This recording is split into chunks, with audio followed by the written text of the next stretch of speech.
嗨，我是鬼才阿水。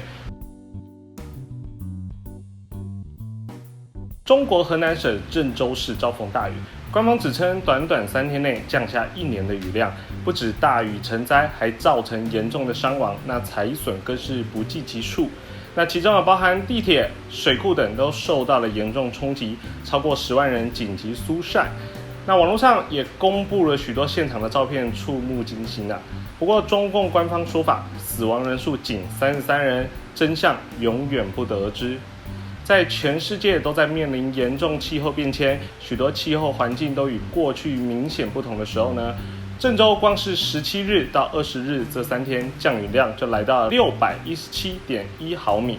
那往年呢，它的年均降雨量则为640.8毫米。那在这么短的时间内，密集的降雨加上排水系统规划的不足，自然造成了严重积水现象。但中国官方媒体却仍在掩盖真相。那中国各社群媒体已经开始出现大量现场的消息与照片，包含人车都被大水淹没，地铁站满是泥泞，甚至民众搭乘公车时，大水都已经淹至胸口。就连遇难者的照片也在未经处理的情况下被公诸于世，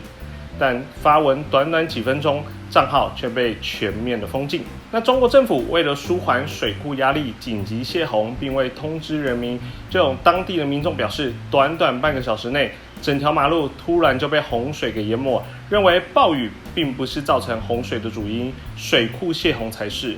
但当地的官员早就从各式的报道中就提早预计到会有大雨来袭，却没有事先做好任何的准备，结果造成严重的水灾后，仍然不断的掩盖真相，惊慌失措人民也无法将真相传出，怒火已然燃烧。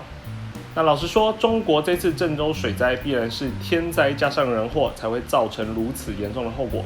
短时间内大量降雨加上官僚体系的无为心态，最终老百姓只能成为牺牲的存在。而流亡美国的红顶商人郭文贵也透露，这场暴雨很邪门，洪水直冲解放军信息工程大学下的对台作战指挥中心，包含对台作战模拟的地图、1:1模型区等全数摧毁。而大规模的停水停电也造成地方民怨四起，某些程度上来讲，对于台海的安全反而又更进一步。若得其情，则哀矜而勿喜，这是做人道德最基本的要求。所以即使我很讨厌中国，但看到人民水深火热，我也依然开心不起来，更不会去幸灾乐祸，因为这有违我的价值观。但要我可怜他们去捐款，其实我也做不到。1个多月以前，西方淹水时，别忘了中国是如何嘲讽别人，在别人的伤痛上面做文章，以及欢欣鼓舞。别人淹水就是天理所致，而中国淹水就是5000年一遇的水灾，那我也是没有办法接受的。那即使中央表示并无大碍，但其他人并不傻，有眼睛的人都能够看出这一次的影响非比寻常，自然愿意慷慨解囊。那中国有大批艺人迅速响应驰援河南洪灾的活动，而台湾艺人中也有许多人共同响应。那捐与不捐都是一种选择。我选择不捐的理由也很简单，过往我们曾经多次表达善意，在重大的灾害捐款，但最后不止善款无法真正的落实在有需要的人民上面，反而成为贪官污吏的贪污来源。而中共依旧选择在国际外交上处处阻挠台湾。更重要的是，我并没有依靠中国赚进任何的一分一毫，更别说我爷爷从广东来台成为国民党的将军后，家乡的亲属被斗争清算送进劳改，